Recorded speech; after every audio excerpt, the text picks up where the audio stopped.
I can't even use that in a blooper reel. That's just. I know. It's just for you, buddy. Oh, thank you. It means a lot. Rhyme or free, it doesn't matter to me. It's my bad poetry. Good day, and welcome to My Bad Poetry, a podcast where we take a deep dive into my dabbling with poetry between 2004 and 2008 when I was in high school. Each week we hear a selection read aloud for what may be the first time, and we will examine it for its historical, philosophical, and literary qualities, always asking, why in the world did I write this? I'm Aaron, and I am dragging my dear friend Dave with me on this journey into my old private journal. Dave, I hear you have something special prepared for us today. Yes.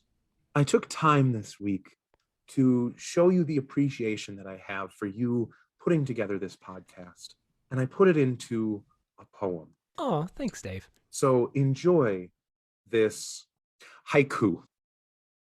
This show is too strange, like a paper submarine or cheese-filled lemon. Not the direction I saw that going. Right? Yeah, you subverted my expectations there, Dave. That's what good poets do, Aaron. And Ryan Johnson.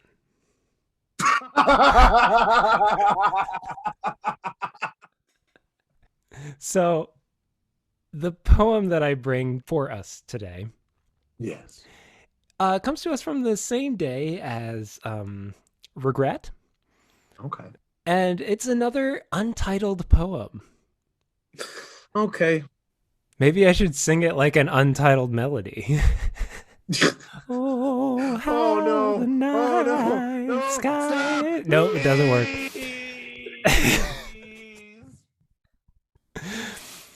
Okay, so this is poem of 12/01/05.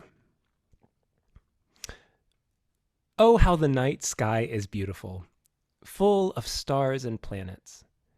But clouds cover beauty, and it becomes hard to find. One must look past the clouds. That is where the true heart lies. I don't want to step beyond my bounds here, but I didn't hate it. Okay. This one just kind of falls flat for me. Really? Yeah, but so maybe elaborate on your first impressions, Dave. Sure. I appreciate some of the poetic language that you use here.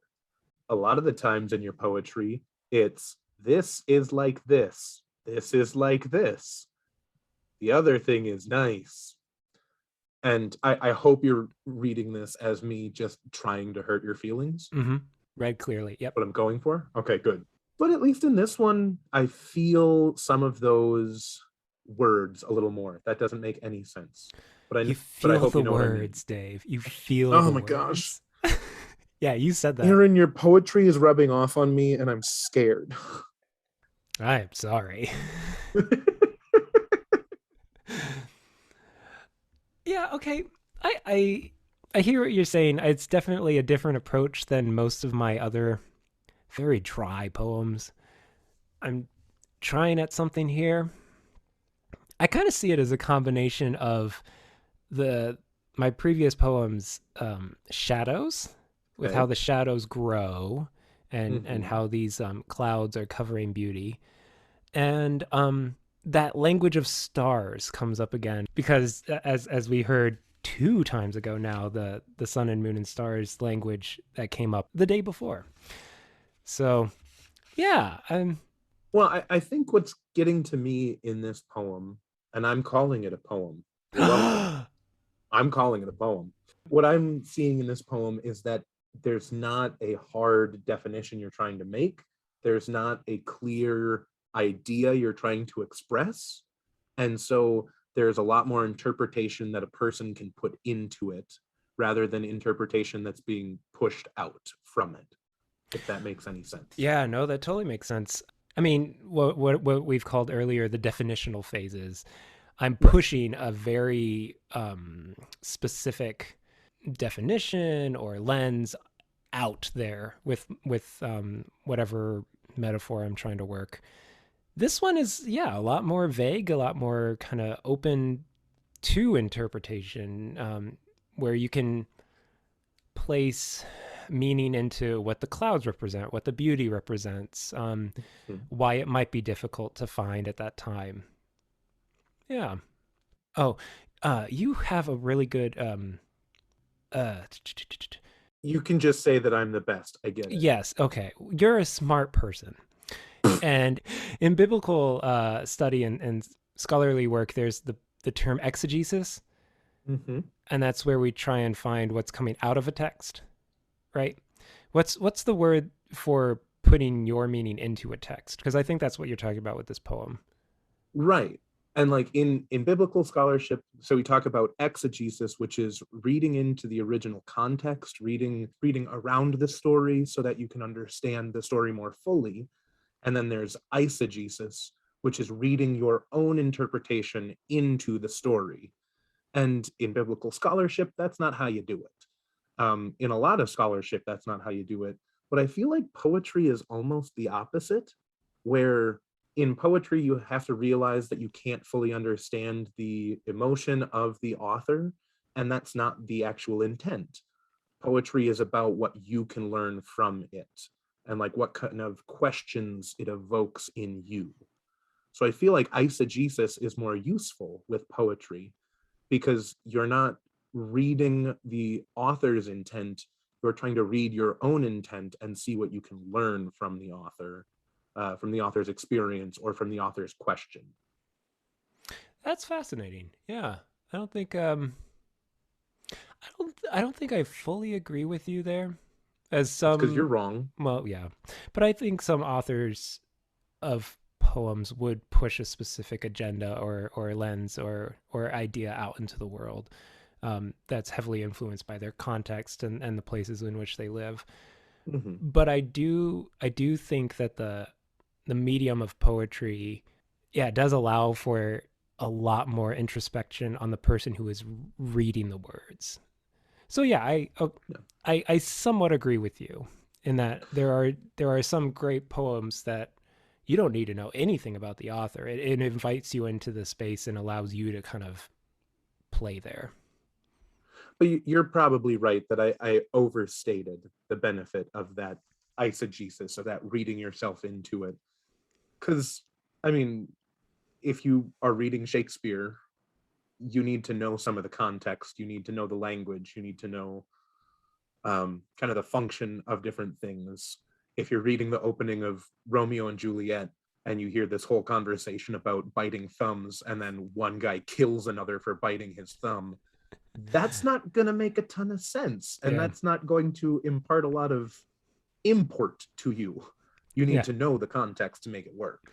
Yeah. Is this an insult, kinky, or weird? Yeah, Yeah. all three. All three, sometimes in Yeah, Shakespeare's case, yes. that's um, very true. yeah. But this might be getting a little too into the weeds. Yeah, I'm thinking that too. I'd love to continue this conversation because We might have to talk after the podcast. we might have to do this off air. Yeah. I think that is the beauty of poetry, though, that you can you can do a couple of different things with it.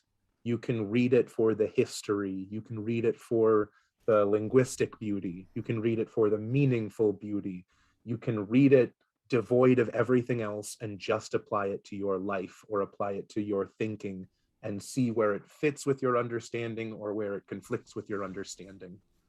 And I think that this poem that you wrote is moving towards the vein of being able to let people put their own interpretation in. Yeah, for a poem that fell flat for me this reading, I'm glad it's given you something to play with because I don't know, I that is where the true heart lies. That's bugging you? That's bugging me.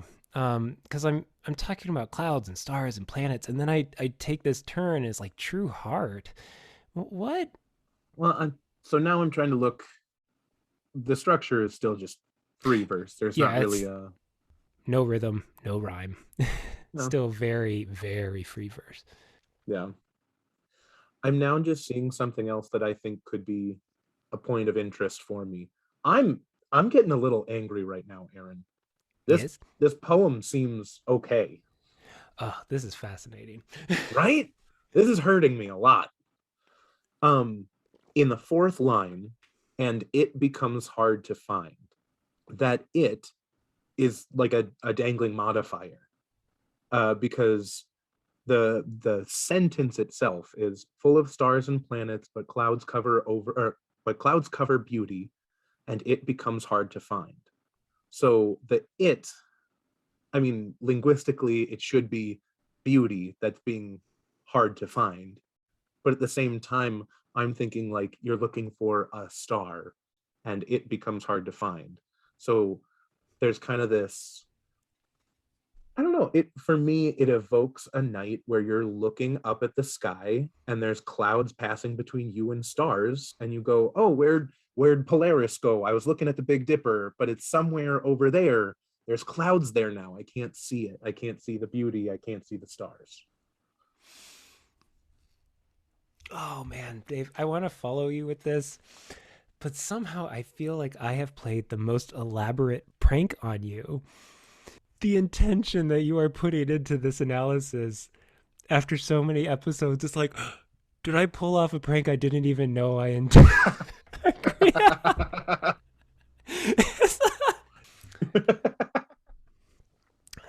Yeah. Okay. So in writing, there you're always told to define the it for a stronger argument within a paper. I do like how you're seeing that the it there does allow for more interpretation. I think that's getting back to the point that you've made all along is that this poem, out of all the poems I've written so far in this journal, actually has some room for interpretation. Right? There's at least a sliver of ambiguity.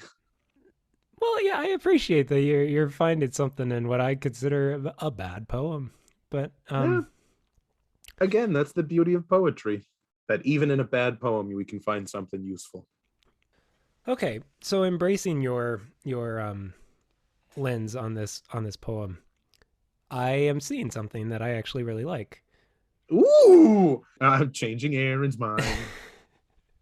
Now remember, you're the one who liked this poem.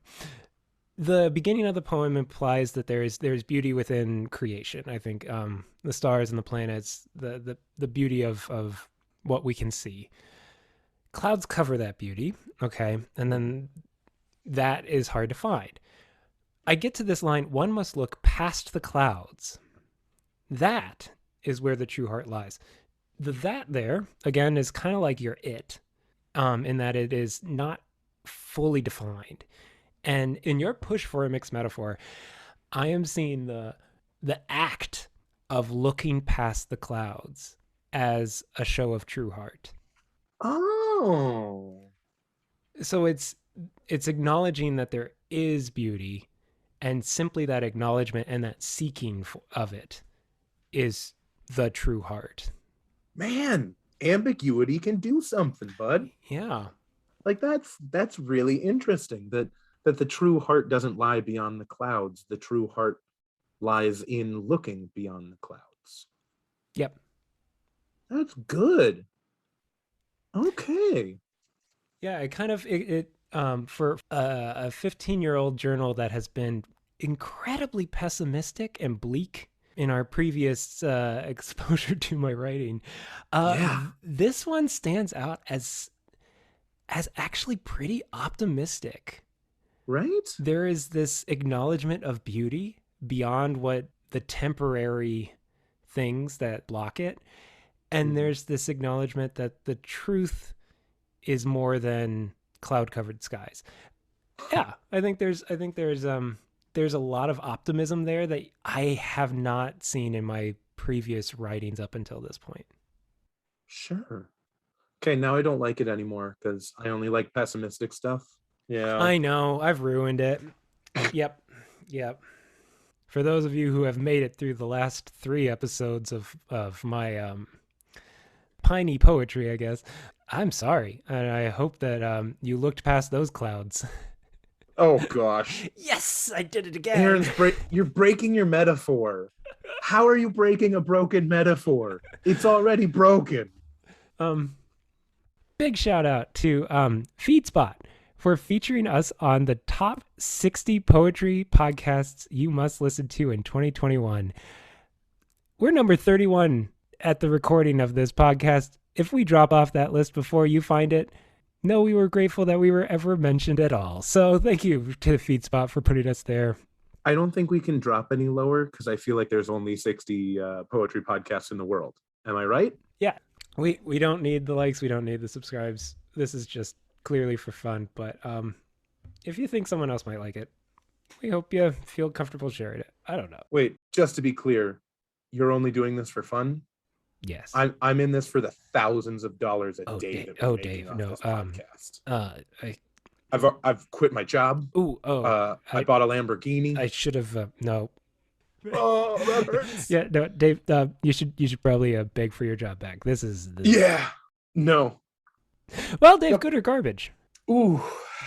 So I've been thinking about this one. I actually had to look up this word because I wanted to make sure I was right on it. So is this poem good or garbage? And I think this poem is silage. Oh, I know what that is. Yeah, go. Oh my go gosh. for it. Yeah. Yeah. So silage is like waste material from farming, like when they're cleaning out ditches and they've got all the grass, or when they've got like the growing body from the grain, and they can kind of mulch it up, put it under a tarp, and it ferments. And then they can use that as animal feed, and it's useful. And it's turning a completely useless thing, this byproduct that would just be thrown to the wind, like chaff. It then becomes something semi-useful, something that is not completely garbage, but at the same time is not actually worth like money. I think that I like that metaphor. That works for me. I think that's all right. Yeah. Well, Dave, we're going to end our time here today with the words of a true poet. A selection from The Days to Come by Medora C. Addison. Now I shall store my soul with silent beauty, beauty of drifting clouds and mountain heights, beauty of sun-splashed hills and shadowed forests, beauty of dawn and dusk and star-swept nights. Now I shall fill my heart with quiet music, song of the wind and pine-clad hill, song of the rain, and fairer than all music, call the thrush when twilight woods are still. I love this poem. It's a beautiful poem. This is really good. This has been My Bad Poetry. Now go write your own bad poetry. Jesus something. Endo Jesus. Endo Jesus. Endo Jesus? Yeah. Endo Jesus would be a chimeric word to be the same thing as eisegesis, but half Latin, half Greek. Rhyme or free doesn't matter. It's my